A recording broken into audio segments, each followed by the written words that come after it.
Um, so let's get started. If you can all mute out so we can have a nice clear line for our speaker, that would be wonderful. So I am very, very honored to introduce my friend Jason Liu. I actually life stalked him during his breakfast buffet in Maui. He was eating and I just interrupted his meal and I'm like, it's you. You have got to do a call for us. So of course, he said yes. So, Jason struggled in his first 3 years of network marketing, and I do love his story, and I love the way he overcame his fears and learned to deal with things that we deal with every single day. Jason comes to us with 15 years of network marketing experience. He is a veteran in the industry. He is a multiple six-figure income earner. And what I love most about him is that he is a Start ambassador. He is a husband. He is a papa of a really cute, cute little girl. And he's also on the field advisory board. So Jason, welcome to the team. And team, please meet Jason. Hey, thanks for having me. I'm a little underdressed. I apologize. I literally went for a run right before the call, and it took a little longer for me to get back and hustle than I did. So you're getting the sweaty version of me today. So, but I'm grateful to be here. You're probably pumped up for the call, so I like that. I am. He's shooting it down. So Jason, this is a very private call. We started doing something special for those who hit the 5 Cycle Club. So these are our newest 5 Cycle Club members, and we want to reward them for hitting a very special milestone. Our first call was Zach Slobin. I believe our second call was Eric Coover.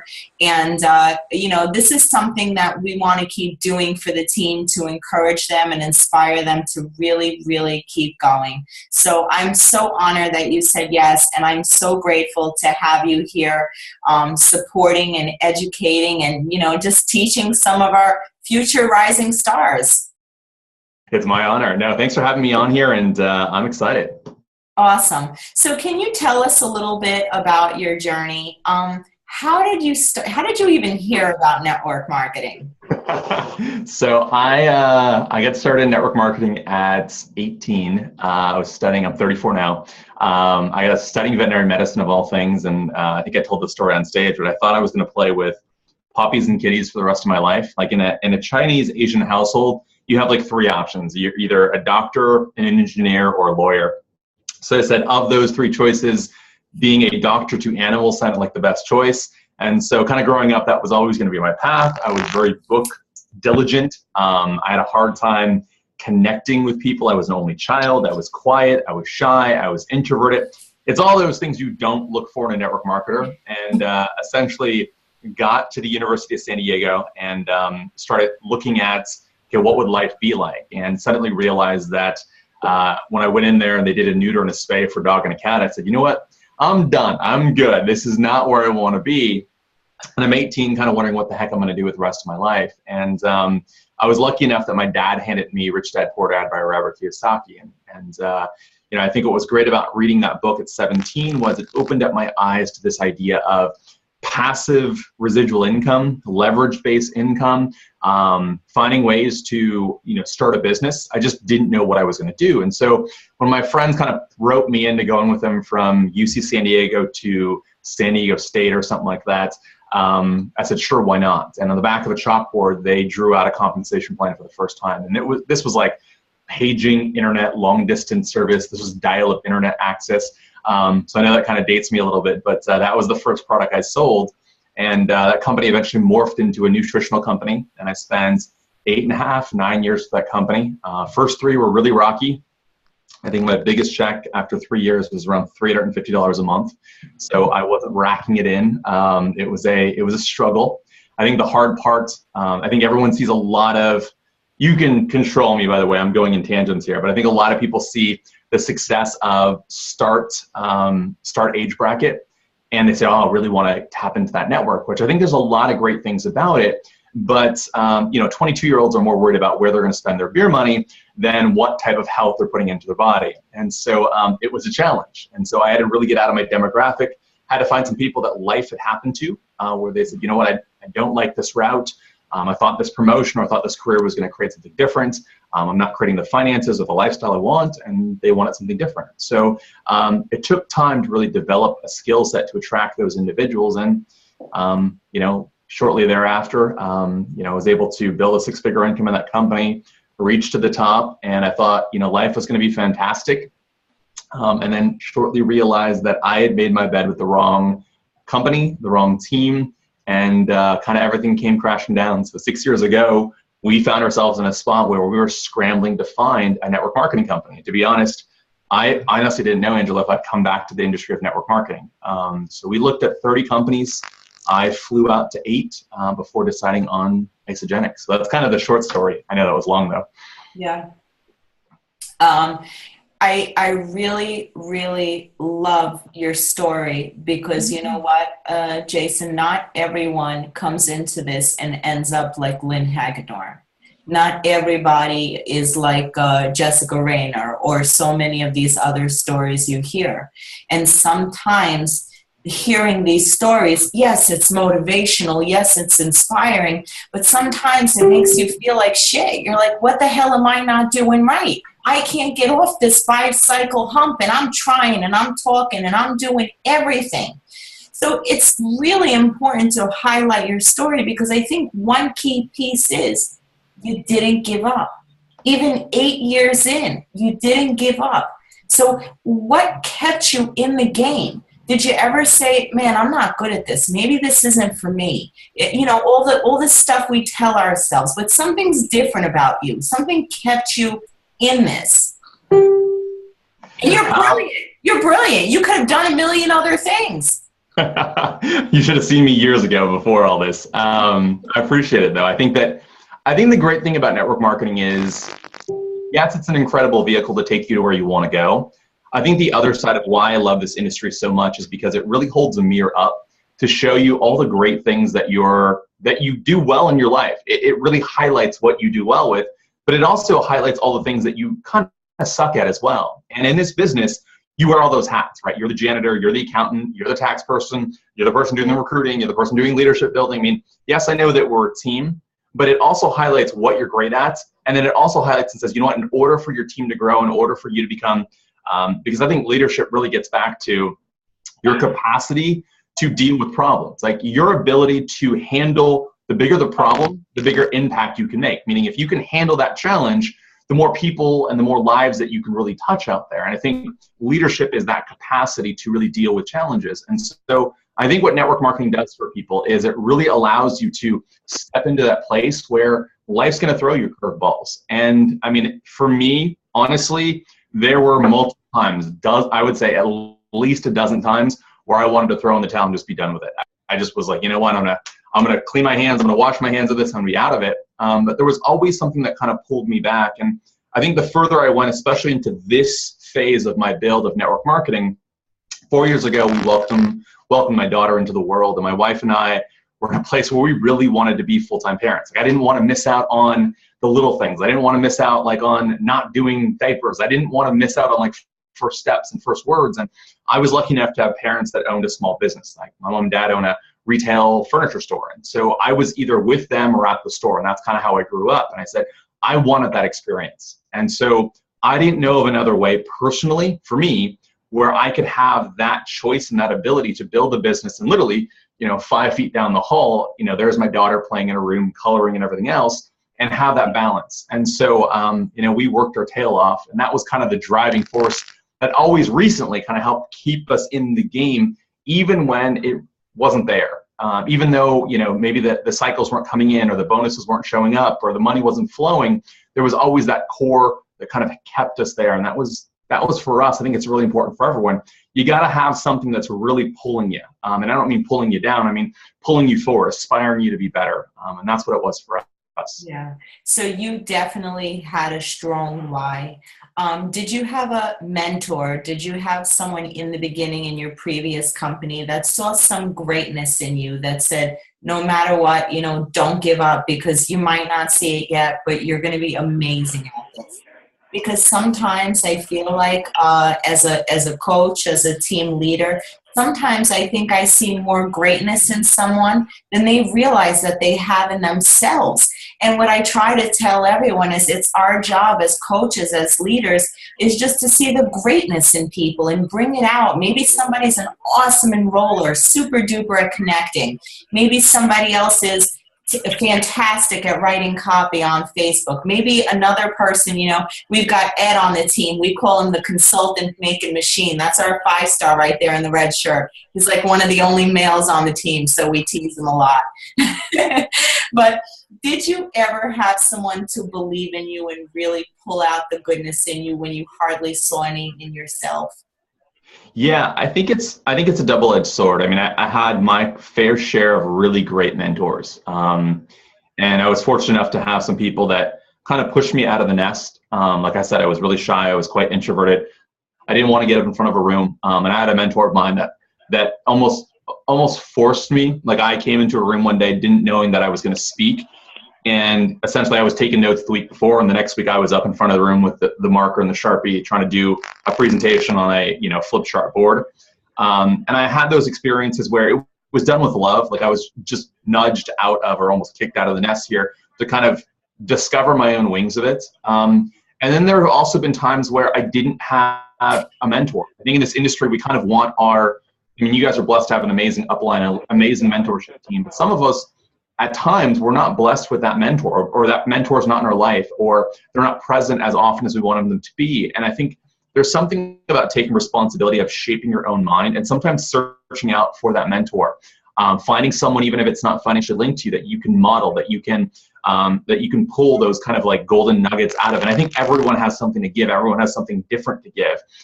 So sometimes it's not like I'm going to sit here and play victim to, they didn't do this for me, or they didn't give me this, or my mentor didn't give me 3-way calls, or whatever it might be. It's like, look, you got to go hustle. It's your business to go find your own motivation. You got to light your own fire and really get after. If you want it bad enough, sometimes you got to find those people to model and kind of learn from as well. Yeah, very early on, I Facebook stalked Herbie Cepeda. And I was like, oh my God, please, I need you to do a team call for me. I don't have an upline. I need your help. I'm so confused. And he was like, girl, you are your own upline, and you want to rock it until nobody's got to ask you who your coach is. He's like, you want to build a name for yourself. And that stuck with me because, it really is your own business. And I do understand that having a strong why, how imperative that is. For you, and you had that why. And in the beginning, you also mentioned a skill set. It took you 8 years to really learn and develop the skill set. So to some of our, new guys, what are the skills that you've learned along the way, and what should they start learning and practicing? That's such a broad question. I mean, I think network marketing is such a broad area, but I think from the most basic standpoint, I was a person that just got lost in so much. Like, I got lost in, well, there's me developing myself, and I've got to go out there and market, and then I've got to get on Facebook, and then I've got to connect to people, and I've got to manage my team. I think that one of the skills was to make sure that I was taken care of first and foremost. And what I mean by that is, I think in this business, we get so focused on being selfless and giving, and I think that is such a big part of what we do. But I also think that so many leaders out there run themselves so thin because they put themselves last. It's like a lot of moms, right? You put yourself last on the totem pole. You're the last one to receive any love. And when it comes to this business and giving value and always being kind of sharp edge, ready to go, ready to rock, you got to find ways to recharge you. And so I think, as opposed to letting the day come to you, more or less being proactive and not letting the day take over your life. Because when you wake up, and I think the worst way to have this discussion with my team today, the worst way to wake up is when you wake up and you're like straight on Facebook. That's like the most low conscious, in my opinion, way to go out there and start your day. But we all do it, right? We all grab for our phone, Instagram's there, Facebook is there, and you just want to get into the day. And I think there's something about finding a way to, everyone has their own ritual, but finding a way to start the day that empowers you, that loads you with value. So whether that's taking time to go for a walk or go for a run to change your state, or doing something where you're feeding your mind something good. So, I mean, it could be a podcast, it could be an audiobook, it could be, something that your leader provides. But it's something where there's new thoughts flowing through your head. And whether you do prayer, meditation, whatever it might be, but that kind of centering of yourself so that no matter what the day throws at you, you've got your armor on. You've got your, I took care of me time a little bit. And sometimes it doesn't always happen in the morning, it could happen in the middle of the day. But those areas are really important. And I think there's also, in our house, we call it like no-fly zones. So for example, like there's no phone, there's no internet at the dinner table for us. So when I'm there with my daughter and my wife, what works for us is there's no phone, because if we're here, we're not present in the conversation. I'm not present with my daughter, I'm not present with my wife. And then at a certain time, we also say, phones go off at a certain time too in our house. And no matter what it is, what the prospect is, whatever it might be, because I want to be fresh and sharp when I work. And I almost feel like I get more done because I have a finite time, even though technically I'm my own boss. And then I also think that, if you've got challenges happening, so let's say that, you've got a bill coming in, or you've got to deal with a challenging situation, the last thing that I want to have in terms of a discussion with my family around the dinner table before I go to bed is worrying about problems. Like, we don't need to know about the $3,000 bill that's coming through for daycare or for preschool or whatever it might be. Like, we'll have a meeting and deal with it at that time. So everything's not reactive to it.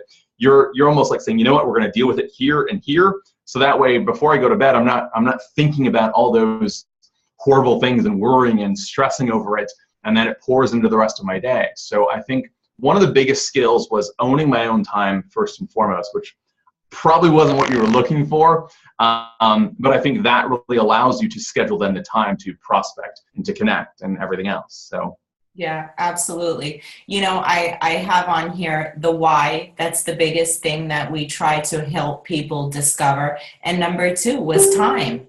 Because believe it or not, this time thing that you speak of is a big challenge for people. Not everyone is lucky enough to have this be their full-time gig. So like Jim Rohn says, you have to fit it in the pockets of time where you work on your fortune until your fortune eventually, supersedes your profession. But a lot of times people cannot just figure out how to put it in. And I have one very simple practice that really took me to 8-star, and I have followed this from the moment that I started.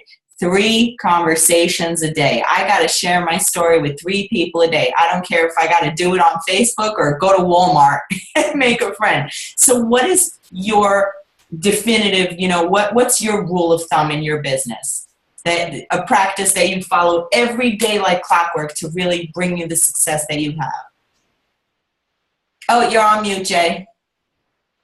Sorry, I had my daughter run straight past. So what I wanted to give you guys was I grew up in, my mentor in my upline is Susan Sly. And so Susan's incredible. And Susan was the one that kind of gave me the three, same thing as you, Angela, 3 connections a day, 3 follow-ups a day, and then pouring greatness into 3 people. And that's kind of the basic practice that all of us kind of follow. It's so far ingrained into what we do. More recently, though, in terms of just improving and finding my own groove, and when it comes to prospecting, is if you have the time, and I know some of you guys are building this in the pockets of your day, but I don't stop prospecting until I've got about 45 minutes to an hour under my belt. Because a lot of times, like working out, I feel like I can get a good 1 or 2 in, but I don't really build that momentum. And it takes time for me to find my groove, find my conversations, find that flow and that ease. And I think so often, I think that it's great that you want to hit a standard of a certain amount, but there are days where, like, if you're in it, go at it. And I think that in network marketing, it's so good to have like a daily discipline, but so often it's hard to go that slow in the discipline. So especially in this 90-day run right now, I'm like, look, you guys need to load your time now. If you can and you have the ability to do so, it's so much easier to get more done on the front end and just have contacts coming back to you again and again and again. And now you're kind of filtering and siphoning through. But if you're kind of hoping that you're going to build some momentum with just doing the minimum every day, it's challenging. So I'm big on, like, if you need to get after it, you need to really carve out an hour, hour and a half of just straight prospecting, conversations, pick up the phone, connect. Then you need to hear your excitement. Like, it's great to do everything online, Facebook, grab people's phone numbers, but they need to hear that kind of love and excitement from people. So yes, I tell everyone, out of every single enrollment, almost over 600 people, I have never ever recruited anyone via email or text message. It's always been a heart-to-heart felt conversation, and that's with no network marketing experience at all. This is really just about passion. People feel it. You don't sense passion when you're typing to somebody, So how does Isagenix differ? Because I know you've got plenty of experience.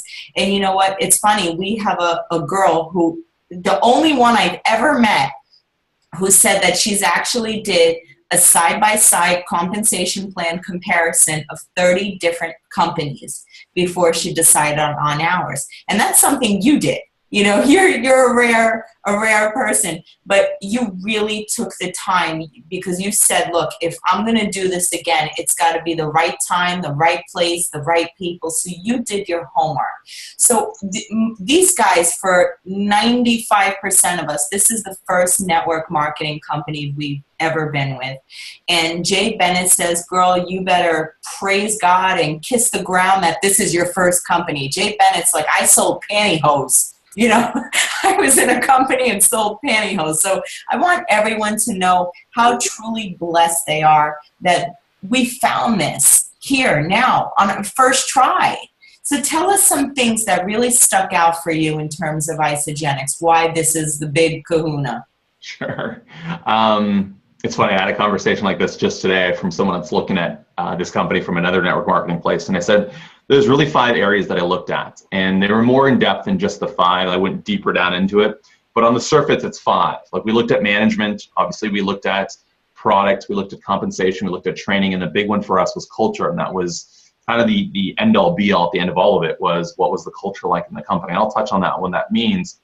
But from a management perspective, I think what's really special about Isagenix is you're going to meet a lot of companies out there that either one or two things happen. Either A, you meet companies that are started from people that have owned traditional businesses. I mean, even Fortune 500, Fortune, 100 companies out there. I've met people that are billionaires that start network marketing companies, but they just don't understand the beast of network marketing, because it can scale so quickly and fall back on people as if it wasn't built properly so quickly as well. And so they don't understand the scale and the capital of how dynamic a company is.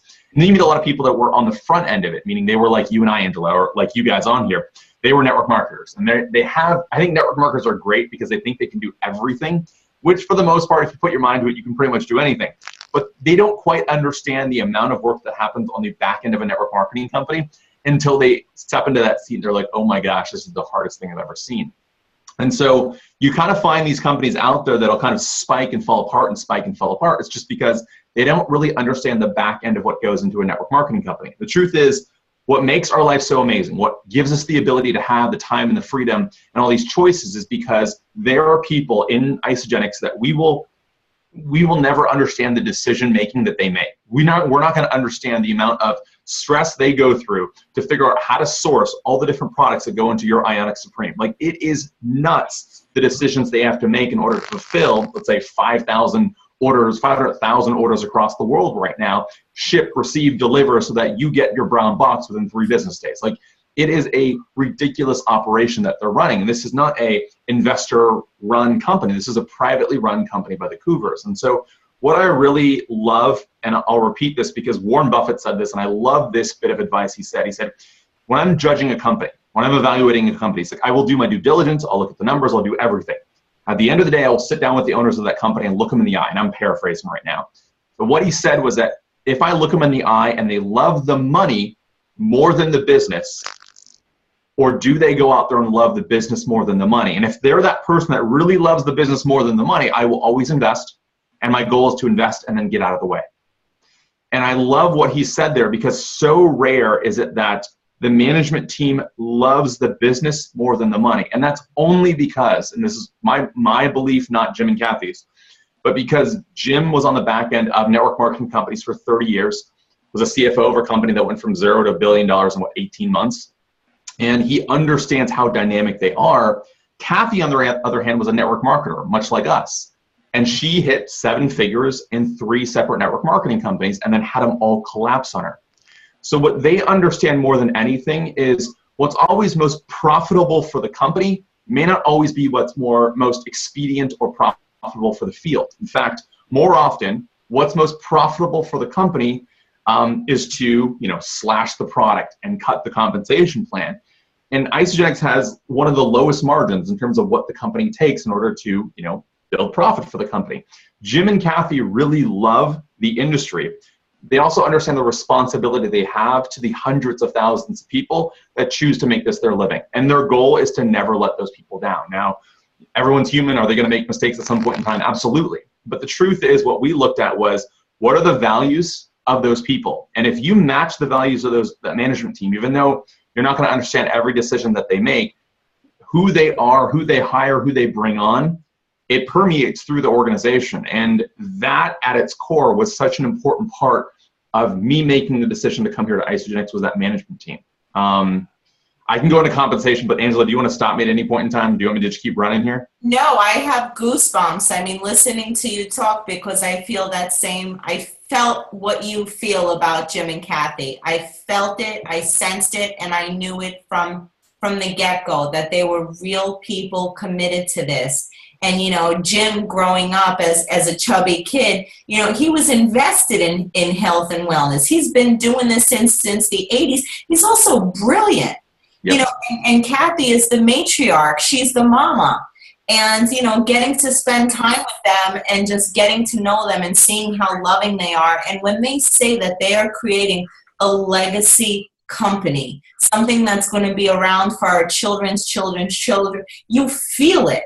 Not just for myself, but I'm happy that my kids will be safe, You got it. You got it. I'm with you. And I think that, Jim took kind of his background in obviously health and wellness and blended it with how brilliant he is with numbers. And that's a really rare combination. You touched on compensation plan a little bit. I think what was interesting to see is you're going to meet people out there that said, oh, my compensation plan's better than yours, and your compensation plan is this or that. The truth is, in network marketing, there is roughly maybe a couple percentage points that make a difference between one company to the next. But it's not about necessarily the money a company pays out. I think one of my mentors early on, I said, Jason, compensation drives behavior. And the compensation that a company creates, meaning the structure, how you get paid, is the way that you get paid is more important sometimes than the actual payout. Now, it has to be fair. People have to make money at every level. But what we ended up looking at was not just, okay, do people, how much does this compensation plan pay out? But the more important part for us personally was, how does it pay out? What behavior does it drive? And can people really make money at every single level? So do you have people in the front end that can earn their products back quickly and efficiently? Can people in the mid-tier that want to go out there and make $500 to $1,000 viably do that, right? And sustain that type, because that's going to be more of your business than the 7-figure earner or the 6-figure earner, right? Can those people really stay afloat? And what's the compensation plan like later on? So can people make 6 figures, multiple 6 figures, 7-figure incomes like yourself? And so that was a big part of the equation. Like, I was a part of a company where this sounds crazy, I'm sure, to you guys here in Isagenix, because we get paid infinitely, and you can make $702,000 a year residually before the bonuses and matching and everything else, right? I was in a compensation plan where essentially, if you helped more people make 6 figures, you got cut out of your pay. So if I helped, let's say, more people hit 3-star, 4-star, 5-star, at some point in time, my organization, it would cut off, and I would max, it would, like, literally more people I helped get paid, it stopped. And literally it was a month where I think we were doing about $25,000 that month, and we helped 2 people hit 6 figures. We got axed out of our pay and went down from 25 down to, I think, $12,000 in 1 month. And it was nuts. It was the behavior of stopping you from getting paid for helping other people succeed. So that can kind of twist your mind a bit. So we were really looking at where are the gotchas and where does the compensation really drive the behavior? Yeah, it's so crazy, because as I've gotten to know some of the top achievers in the company, you hear such stories that there's like a 7-level cutoff, and like if your person outranks you, then you lose them. I mean, you hear these stories so much, And in our company, I mean, the first time that I met Jimmy Smith, he's like, who are you under? And I said, Carolyn. He goes, oh, you're about 1 million levels down from me. Great to meet you. And it's so incredible. Someone signed someone who knew someone. I got a guy in Asia 10 levels down. Like, how cool is this? You never, ever, ever lose a soul. And even if you're not building, just to stay active, my mama has 6,000 people under her because I'm ordering her 4 shakes a month. I've never heard of anything this lucrative. So when people say it doesn't work, and I say, well, if you mean it as in you, you're right. Because this works. I mean, this works, and what's beautiful about it, you don't need a resume. You don't need any experience. You don't need science base. You just have to put it in your body and share it passionately with everyone you meet. Right? So what do you say to people when they say, I don't got anyone to talk to. My leads are cold. Have you heard that before? Yeah, I think I've used that one on myself a couple times too. The truth is, I think it's different. I mean, whatever your belief is, you're right. And if your belief is I don't have anyone to talk to, you're right. I think there has to be a drive and desire behind you wanting to go out there and connect with people. My biggest challenge was I was afraid of what people would think of me. I was afraid how my family would judge me. I was afraid how my inner circle would judge me, the people around me would judge me. And I battled with that for a really long time. And I don't know if people, I'm guessing if you're similar, you battle with that inner struggle at times. And here was the truth. When I made money and I started making money, and the people that I was afraid weren't going to like me, the truth was they didn't really like me in the first place when I wasn't making money and I was poor.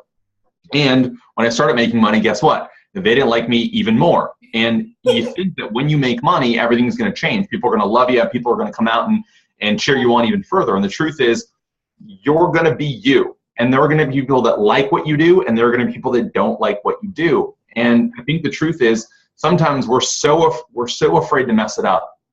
I learned so much from watching my daughter. She has this intangible desire to just go do it, right? Doesn't matter what it is, how she's going to get there, what the picture is going to look like, but she's just going to start drawing or start playing or start running. And I think we as adults start to grow up and we start to figure out, oh, I've got to get it perfect. What am I going to say on my post? Or what are my friends going to think of me? And all these other things come into play. And it's, like I said on stage, you just got to figure out what direction you're going in. Point yourself in that direction, just run. And so if you're in a place where you're like, I don't know, I don't have anyone to talk to, well, then, I think number one, it's going back and kind of looking at who do you really want on your team, right? Who are the people that you really want to invite into this community and this family? And I have my team start with, what are the characteristics that you want? Like, what design? I'm sure all of you have a list when you chose like your significant other or partner. There's like a big laundry list. Like, they can't leave the socks on the floor. They have to put the toilet seat down. Like, there's this list. Have a list for your team. Like right now when people start, they're like, oh, I'll take anyone, any living soul, like I'll take them. And then you start working with people that you don't like so much. Have a list of like, I want go-getters. I want people fired up. I want inspired individuals. I want people that are driven. Like, I want people that are into fitness. And I think that's really important to start with, because once you've identified who you want, it's really easy to see them when you're out and about. It's almost like saying, I'm going to drive this car, and everywhere you look, there's like that car everywhere, right? Your mind just kind of dials into it. So you got to dial into it. And then the second thing to be aware of is you got to also know who you attract, right? I think all of us, depending on where we're at in life, are going to attract people that are like us. And so one of the challenges my team has at times, we just had this conversation, is they see like Lori Harder on stage and they're like, you know what, I'm going to go recruit oxygen cover models. And I'm like, that's a really great idea, right? That's fantastic. But if you're like a 50-year-old man, a little overweight, and they're not in your back pocket, it's an odd connection, right? You got to know who you attract as well. Like, I have young starters. I have a woman on my team that's 88 years old and she's building right now. But you got to know what you're connecting with. For me right now, I relate really well to young parents that want to be home with their kids. Like, I'm in San Francisco, I'm in Silicon Valley. I have a lot of people that both parents work, they don't see their kids, and they want to find a way to come home. So I know that's kind of my wheelhouse right now. So what's your wheelhouse? You have to also know right? Not just what the characteristics are, but who do you attract? Who do you speak to as well? So hopefully that helps. That's a wonderful, wonderful tip. So I want to give these guys an opportunity to ask you a question. Before I do, for my own personal knowledge, who is someone that you respect and admire in network marketing? Who's someone whose books you read or podcasts that you listen to that you feel has helped you grow and develop into the man that you are today? I think that, obviously I think Susan Sly is incredible. I sought her out when I came to Isagenix. For me, being a young father, I really sought someone out. One, I knew that 80% of network marketing is women, and I was never going to be a woman. So I needed, my wife doesn't build, so I needed that kind of extra presence in my life. But also someone that really balanced work with 5 kids and was really successful at it. So Susan was great for me. I'm a big fan of Tony Robbins. I know he's not a network marketer, but I think that there's so many parallels. So many people from business follow Tony. I'm sure a lot of you have seen I'm Not Your Guru, but if you're not following his podcast, I'd really recommend his podcast out there. It's a really great kind of read. And then, recently I had a lot of people that kind of like, I'm stuck.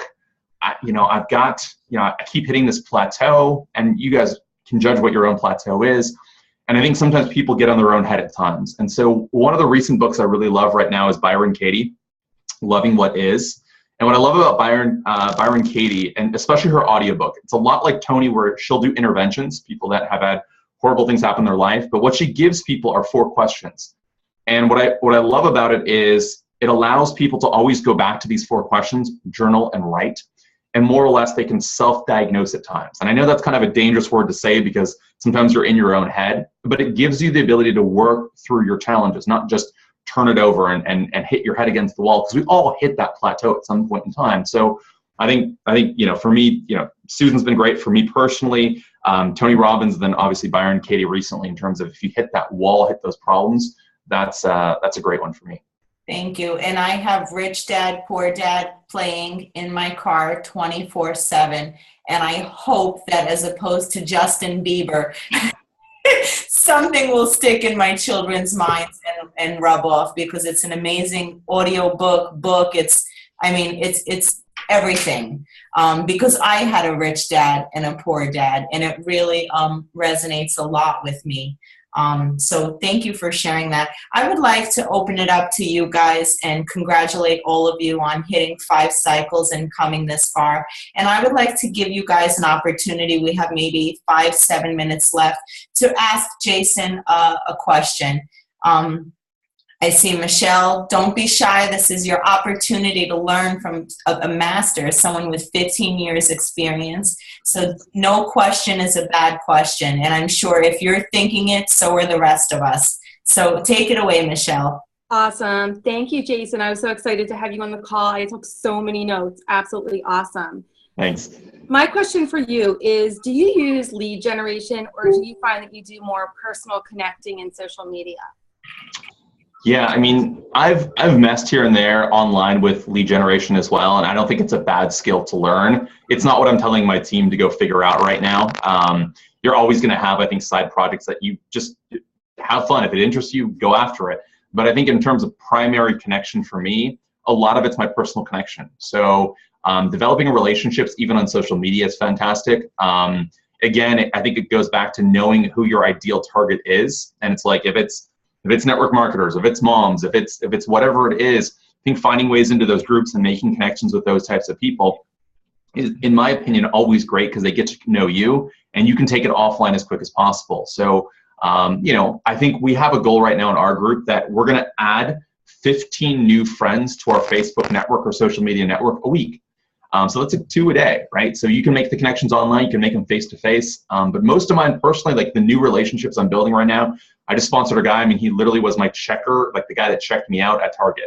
And he was amazing. He was this kid that was personal trainer, kind of got, beat up in life a little bit, and all of a sudden wants to find a way back in. So you just never know.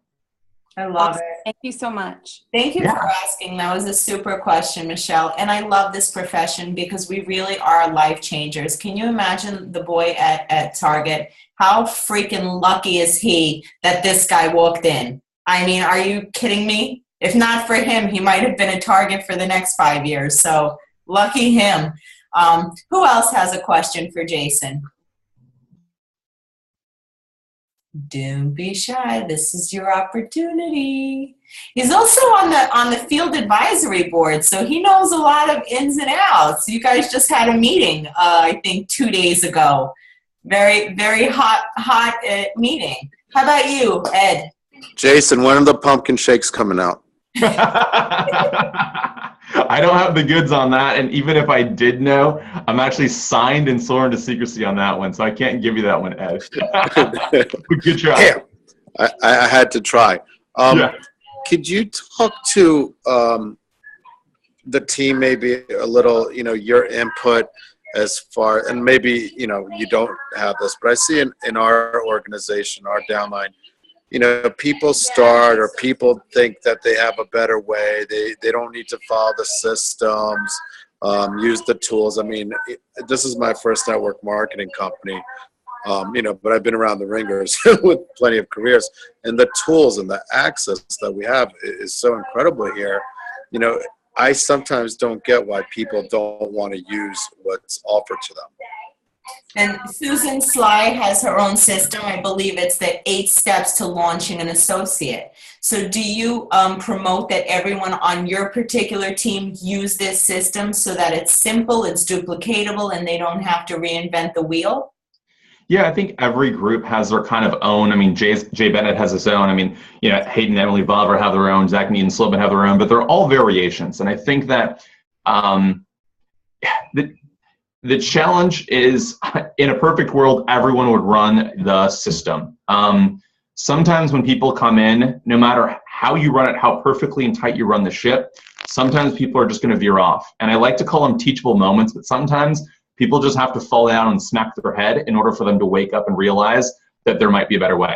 And that's no fault of yours. I think us as leaders and as mentors to people, our job is to do the best possible job we can at teaching people and directing people to where the resources are. But at the same time, you got to recognize, or at least my feeling right now is that we're not responsible for someone's success. Like I will pour greatness. I'm more than willing to meet someone halfway where they're at, but I'm not responsible to light your fire. I'm not responsible for your success anymore. And, I'm happy to lay it all out there, but you've got to want to take it yourself. And sometimes people just fall down, and even great people with great skill, great talent, everything, they've just got to fall down to recognize, maybe I don't know what it is. And one of my mentors used to always says, I always look for these teachable moments. It's this moment where someone's glass is just so full that they fall down, they crack, and some of that water spills out. And you have these windows in time to really add some new beliefs, so add some new ideas on how they can reshape it. And if you're a good mentor, they're in the loop, they're plugging into calls like these, they're aware of it. When those moments happen, if you can give them that, here's how I would do it, or would you mind if I gave you some advice? Those little things, and it may not all happen in one shot, but them beginning to come around to the idea that there needs to be a sequence. And I'm big on it. Like I have a huge belief that your system, how well and how tight it is, there's hundreds of thousands of people that potentially are going to come into your group, Ed. And, the easier the system is, the more simple it is, the more success everyone can have in there. But sometimes people just got to knock their head open a little bit in order for them to get it. Yeah, we are several levels down from Alexis Romano. So I would say that her system is pretty darn successful, and what I tell people is if it's not broke, don't try to fix it. There's so many millionaires from our particular downline. It really does work. And you know what I tried to explain? It's almost like trying to take a chemistry class and never picking up the book. Here's the system, here's the tools, here's the movies. How are you going to know how to help somebody if you don't know it yourself? And more importantly, how is it going to continue down 5 levels, 15 levels if it doesn't start from you? I mean, this is ownership. This is responsibility. And I feel like, like a Jedi master, like I am responsible to teach it to everyone and make sure that everyone is on the same page. But, I didn't try to make it up. When I first started and I Googled, all right, I hit consultant, I Googled what's next. you know. And I found this great video by Lynn Hagedorn, and all she kept saying was tracks to run on. Who do you know? And sometimes it's just as simple as that. Make the list, run on the tracks, use your teams, you know, and with each stepping stone is great perks, is great incentives. So if you're a consultant, it's your responsibility to find out everything there is to know about hitting manager and tell your team the same. Doing it in 60 days, getting those, you know, 4 enrollments every quarter for the bonus pools. What is Crystal Director? You got to know how many days, how much money in those pools. A good 10th of my pay came from those from the leadership pools. That's pretty significant cash. So I love what you said, that it's not your job. You'll pour greatness into them. You will be there for them, but you can't light them up. You can't make them want to do this. And I think a lot of people on this call, they're like, man, I got a good one. If only I can make him. If only I can help him. Get them to an event. Have the conversation. If they're not getting it, just meet them where they're at. Right? Anyone else? Anything else for Jason? I feel bad we went over our time a little bit, but this is amazing. We'll take one more question for Jason. Anyone? Don't make me start calling you out. How about you, Vicky Brunetti, Miss 4-star Golden Circle? You know she hit star 1000. She jumped from 2-star to 4-star in one single week and got rising star, or was it shooting star? I forget the difference between them. Wait, let me look at my award. Where is it? Shooting star. She has no pictures of her children on her desk, just her ISA trophies. So ask Jason a question. Tell me what's been happening on your team. Maybe there's something that the expert can help you figure out. I feel like we're almost stuck a little bit. I feel like a lot of them just can't seem to get out of their comfort zone. I mean, I know I'm trying to always lead by example. I could enroll 10 people in a month and it still doesn't spark that much with a lot of them. Yep. I don't know if you guys talked about, because I was trying to enroll somebody just now. I'm a red. So I am like Angela, because I learned from her. She's my direct coach. So I'm always push, and maybe sometimes I push too hard, and I don't want to do that. So I really don't know what it is to get them motivated or to open up or to reach out to people. Or I'm like, hey, like I'm constantly telling them, message 40 people, you know, at least 5 of them you're going to get on a call with. But I don't know if I'm pushing too much and almost turning them away from me, or I need to still keep pushing them. It's a great question. I think there's really a happy balance between pushing and loving people where they're at. And I think what I've found is I've done both sides of it. I haven't pushed at all, and I've lost good people because I just wasn't there enough to give them direction. And I've gone too far with people too and pushed them over the edge. I think what I've found kind of getting later into my network marketing career now is it's about the little wins. It's about the small wins that build confidence. And so one of the things I'm really passionate about right now, there's a gentleman by the name of Noah Kagan. So if you guys listen to Tony Robbins' podcast, he interviews Noah Kagan. If you guys want to look it up, listen to the podcast called Are You a Wantrepreneur? So Noah was actually the 30th employee at Facebook, and then left Facebook and went on to become, I think, the head of marketing for a company called Mint.com, which got sold to Intuit. Anyways, long story short, Noah owns a couple companies now. One of them is AppSumo. And he talks about how in sales and in business, the biggest skill, the highest paying skill is people's ability to ask for the sale. And that's one of the skills that we just don't have a lot of practice. We don't have the ability to practice that skill until we're actually in it. And for a lot of people, they maybe don't have the background. They haven't cut their teeth, unlike some of you guys out there that have good people skills and experience. We said, how do I get people to practice this? So I don't know if anyone's seen it. I just did a post 2 days ago, and I did it public. It's called the Coffee Challenge. And what he challenges people to do is to walk into your coffee shop, and next time you buy a cup of coffee or a cup of tea or whatever you buy, to ask for a 10% discount. not necessarily telling them why, not giving an excuse as to why you're asking for it, just asking for a 10% discount. And I said, this is a brilliant idea, because essentially what he's trying to get you to do is ask for the sale. And if someone says no, someone says no. If someone says yes, you get 10% off your coffee. But what it really did in the team is it sparked this idea that they could ask for something. And that's half the battle, is most people are just terrified to ask for the sale from their friends. Look, I'm fired up about this product. I'm fired up about this business. I want you to look at it. Even that is just terrifying to some people. So having practice and building those small wins, I think, really gets confidence under the belt. And he ended up taking it further. So he'll go to the airport and ask people for their newspapers. And if they're still reading it, it says, what haven't you read? Or he'll go into the airport and ask people for their seats. If he's in a middle seat, he'll ask for an aisle seat.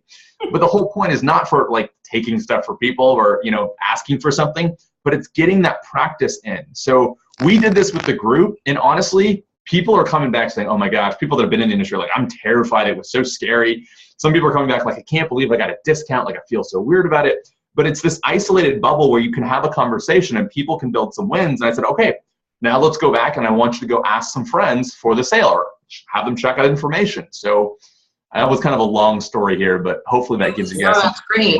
Thank you. Not only was it a great post, but I copied it and saved it in our leadership group for 1,000 of our leaders to see, because I thought it was so inspirational, especially when you said your eyes were about to go down and you held your ground and you stood there making eye contact. And it wasn't about the 85-cent cappuccino.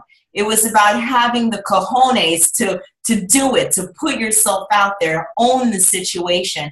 And I loved it so much. I know everyone saw it posted, that I'm actually going to make a blitz assignment out of it. And every person that does it on the team, the entire team will get 10 points if they do it. We're very competitive when it comes to blitz. But it's, I love it. It was asking for the transaction. And you didn't say anything to offend anyone, but you know what?